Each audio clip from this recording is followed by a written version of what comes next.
What's up, you filthy geeks? We're back at it again. It's another show about that marvelous Marvel show, none other than Wandavision. Now, guys, if you haven't watched the show or caught up to the newest episode, I'm going to tell you right now, you're going to need to hop off and go catch it because I'm coming with new theories, spoilers, and Easter eggs. So are you guys ready for it? In 3, 2, 1, let's get to it. But before we get to all that, guys, I have to hit you with some housekeeping. So if this is your first time here, guys, go ahead and hit that subscribe button and also do me a favor. Mash that like button so we can beat that YouTube algorithm and we can get the filthy report out there so everybody can start getting geek. Now, with all that, guys, let's get to the show. To the antagonistic, the villain, new direction is Agnes, Agatha Harkness. Now, if you guys remember, I told you guys before that Agatha is usually tied to Wanda because she's some kind of trainer, mentor who helps her increase her powers and learn about witchcraft. Now, to give you guys a little bit of background about Agatha or Agnes, however you guys want to call her, she traces back to Fantastic Four where she was Reed Richards' nanny for his son. Now, she ends up becoming sort of like a villain, antagonistic in the Fantastic Four, where she battles out with the Fantastic Four. But we're not focusing on Fantastic Four right now because we already know they haven't chosen their actors for Fantastic Four. So I have a theory about that, but we'll get back to that later on. First off, I want to talk about now, there always seems to be a tie when Agatha is in some kind of mischief, some kind of mayhem with Wanda, where there's our ulterior motive that she has in the back of her mind to help her out and succeed. Now, giving you a little bit more background about Agnes is that she's actually extremely old. And when I'm talking old, she's been around for centuries, meaning that she dates all the way back to basically when the Salem witch trials started. And if you guys remembered when they first brought in Agnes, she talks about her and her husband and their anniversary date being June 2nd, never giving the year. But if you guys trace back to the Salem witch trials started on June 2nd. Now, understanding this, she's an extreme powerful sorcerer being who has a covenant. Now, the reason that I'm going towards the covenant route is with the tie-in of the Avengers West Coast, where Agatha basically manipulates Wanda and thinking that she has children to the point that she ends up having to erase the children from Wanda's mind. And it just goes into a whole complete craziness with that. Now, that ties into basically Mephisto. Now, you guys are wondering why I'm talking about Mephisto. As you guys remember, I said that Agatha controls a covenant.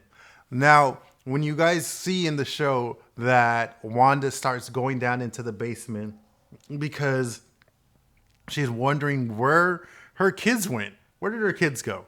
She left them with Agatha, and all of a sudden Agatha is telling her that, oh, they're down in the basement. So she goes and looks in the basement, and lo and behold, she finds purple vines going all crazy throughout the basement, and the basement seems larger. And if you guys don't understand the depictions on the walls where you see like a goat's head or a ram's head or a sheep's head on the back of the wall, but you also see different symbols in different doorways.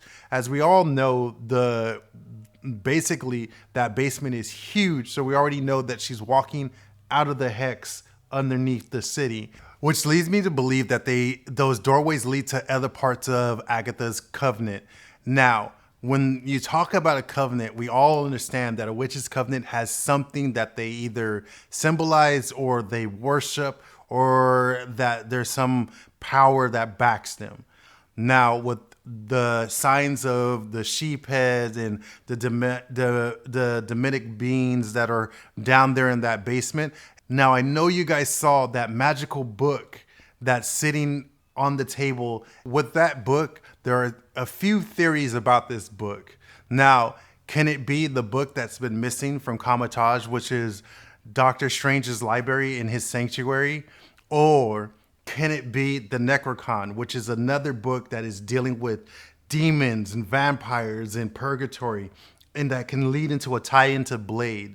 Now, we already know they're coming with a Blade TV show and also a Blade movie. So that could be another tie-in. If you guys remember, I did speak to you guys saying that it seems that WandaVision is actually becoming one of those things that is tying in all these different characters and all these different shows and creating so many spin-off movies and TV shows just based off of this one show, which would be the reason that they're leading into it at the beginning of the year. Now, the other question that could come about this is that book going to be the book that could be bringing back Mephisto. Now, the other reason that I understand that they're tying Wanda with Agatha so much right now is there's another thing. Do you guys remember the commercial Nexus? Do you guys know what the Nexus is? Because if you guys haven't realized, the Nexus is also tied to, once again, Doctor Strange.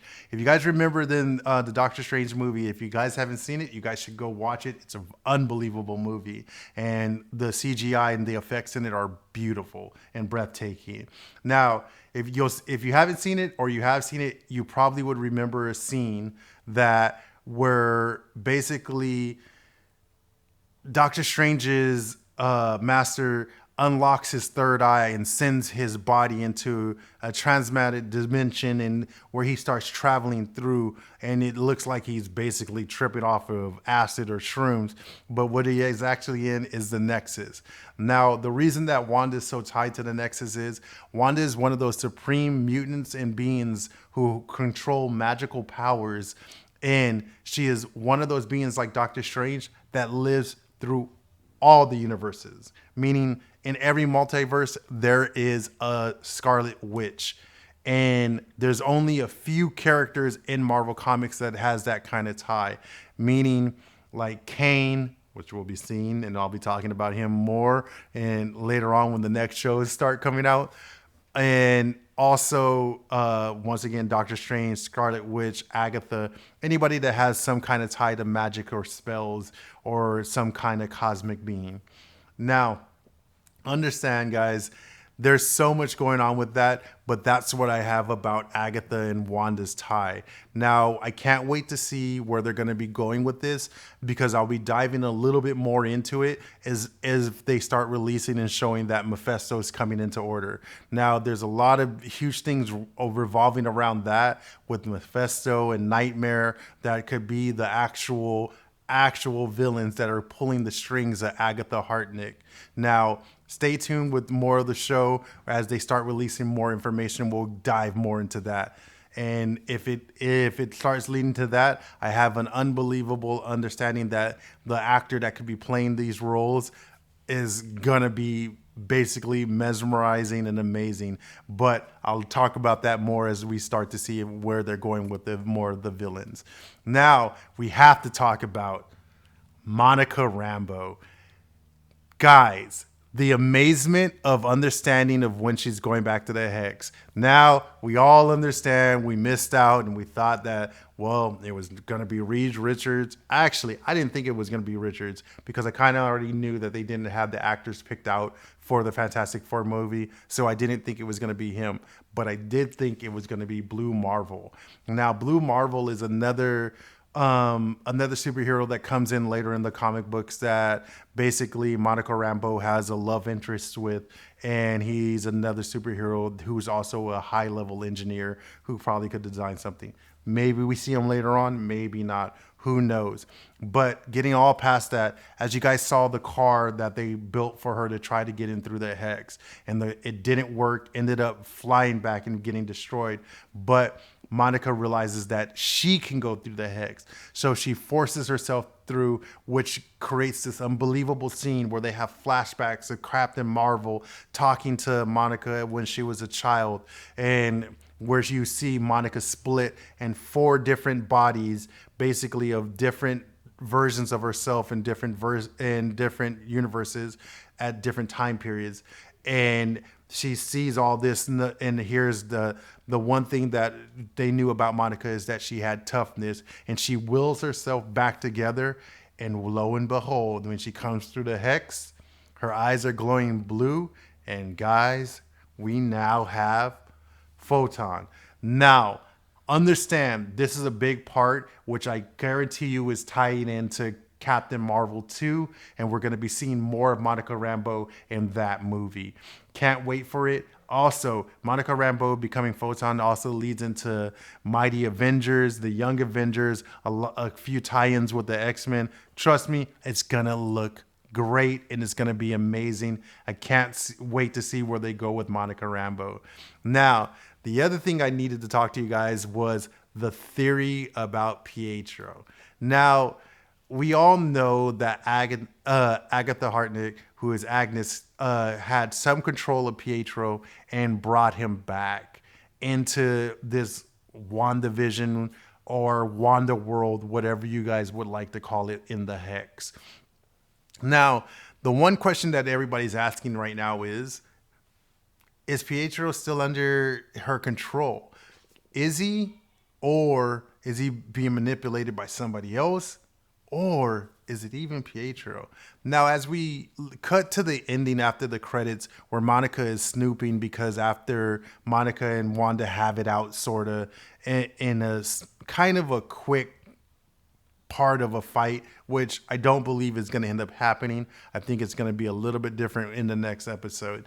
But where you start to realize that Monica's searching and looking around and trying to find out where Wanda is to try to rescue her from Agnes or Agatha Harkness.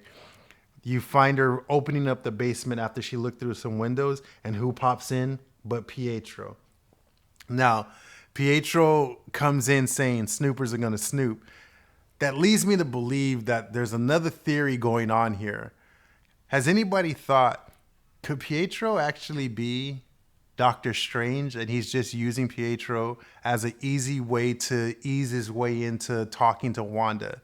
Now, you guys will learn later on, and you will also notice in the comics, especially in Strange Academy and different areas of Doctor Strange comics, that Doctor Strange actually becomes kind of a mentor for and an assistant for Scarlet Witch, being Wanda, where he tries to bring her back to reality and understanding of how to focus her mind to be able to control her magical powers. Now, this is a theory. It could go in any other ways. Now, that also means that it could be a team up between Pietro and Monica to take on Agatha and trying to get basically Wanda back from Agatha. Now, we also are left off with Vision coming to a realization that how much he loves Wanda, and he understands that she's been through a heartbreak and heart wrench because he's died how many times, and he's coming to terms and understanding that he's actually dead. Now, where do we leave off with this is basically Vision flying off from Darcy after she's been trapped in the Hex 2, and he had to basically release her mind from mind control. Now, I'm going to also jump back and let you guys understand something that has me wondering. Now, you guys remember where Vision released his coworker and he's screaming at he's in pain and she won't let him go. He never said Wanda. So what if we were all wrong and it's not Wanda that's controlling it? It's actually Agnes. Man, this is just getting deeper and better and better.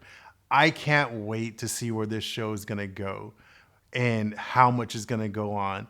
Now, guys, that's pretty much all I got for you guys this week for this show. Please stay tuned, stay watching, keep your eyes glued to the screen. Make sure you guys go catch up. And also, for a little homework, go ahead and go watch Captain Marvel again and see what I'm talking about with Monica Rambeau. There's a lot of ties in there where it's going to also start to tie into Falcon and Winter Soldier. On the next episode, I'll probably be talking about a little bit about Falcon and Winter Soldier as we start to get closer to March 18th, where they're going to be releasing Falcon and Winter Soldier. Now, with that, guys, like always, if this is your first time, guys, go ahead and hit that subscribe button. Also, do me a favor. Mash that like button so we can get the Filthy Report out there and everybody can start getting geeked. And please, please, always remember, if nobody loves you, I love you. I am Jason Filthy Jones, bringing you the dirtiest information with the cleanest style. Peace.